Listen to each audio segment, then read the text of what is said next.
नमस्कार मेरे प्यारे भक्तों, आप देख रहे हैं पौराणिक रहस्य हिंदू देवी देवताओं की अनकही कहानियाँ।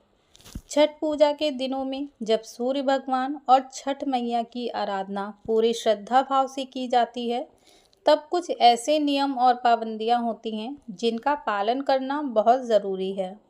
आज हम बात करेंगे उन सभी बातों के बारे में जो छठ व्रत के दौरान नहीं करनी चाहिए।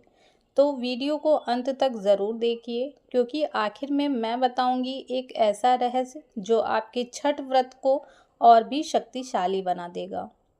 छठ पूजा सूर्य भगवान और छठ मैया की भक्ति का सबसे पवित्र पर्व माना जाता है। यह व्रत सिर्फ शारीरिक नहीं बल्कि मानसिक शुद्धता का भी प्रतीक है। इस व्रत के दौरान हर व्रती को कुछ नियमों और पाबंदियों का सख्ती से पालन करना होता है। सबसे पहला नियम है शुद्धता। छठ पूजा में शरीर, मन और घर तीनों की पवित्रता आवश्यक होती है। व्रती सुबह स्नान करके स्वच्छ वस्त्र धारण करते हैं, घर को पूरी तरह साफ करते हैं और रसोई को बिल्कुल पवित्र रखा जाता है। व्रत के दौरान प्याज, लहसुन, मांसाहार, शराब और तामसिक भोजन का सेवन पूर्ण रूप से वर्जित होता है। इस समय केवल सात्विक भोजन ही ग्रहण किया जाता है और प्रसाद मिट्टी या नए बर्तनों में ही बनाया जाता है। छठ व्रत में गुस्सा, झूठ और निंदा से बचना चाहिए। मन को शांत रखकर और भक्ति में लीन रहकर ही यह व्रत सफल माना जाता है। छठ मैया की पूजा में भावना और श्रद्धा सबसे बड़ी शक्ति मानी गई है। व्रती के इस दौरान दिन भर निर्जल उपवास रखना होता है। किसी भी प्रकार का आंशिक भोजन या स्नैक्स खाना व्रत की मर्यादा को तोड़ देता है। वस्त्रों की बात करें तो व्रती को साधारण और स्वच्छ कपड़े ही पहनना चाहिए।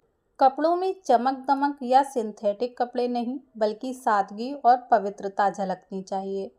व्रत के दौरान घर में झगड़ा, ऊंची आवाज में बोलना या किसी से कटु व्यवहार करना वर्जित है, क्योंकि छठ के दिनों में घर में दिव्य ऊर्जा होती है और उसे शांत और शुद्ध रखना ही व्रती का कर्तव्य है। कई व्रती पूरी रात जागरण करते हैं, भजन कीर्तन करते हैं और सूर्योदय के समय उदयमान सूर्य को अर्घ्य देते हैं। इस दौरान मन को पूर्णतः भगवान की भक्ति में डुबो देना चाहिए। एक और महत्वपूर्ण पाबंदी ये है कि छठ की सामग्री को कभी भी पैर से नहीं छूना चाहिए, चाहे वो दौरा हो, सूप हो या प्रसाद। इन सब के साथ श्रद्धा और आदर का व्यवहार करें। जो भी व्यक्ति इन नियमों और पाबंदियों का पूरी निष्ठा से पालन करता है, उसके घर में सूर्य भगवान और छठ मैया की कृपा सदा बनी रहती है। ऐसे घरों में धन, सुख और संतान सुख का वास होता है। कहा जाता है कि छठ के दौरान यदि मन में किसी के प्रति बुरा विचार आ भी जाए तो तुरंत सूर्य भगवान से क्षमा मांगनी चाहिए। यही छठ व्रत का सार है, भावनाओं की शुद्धता और नियमों का पालन।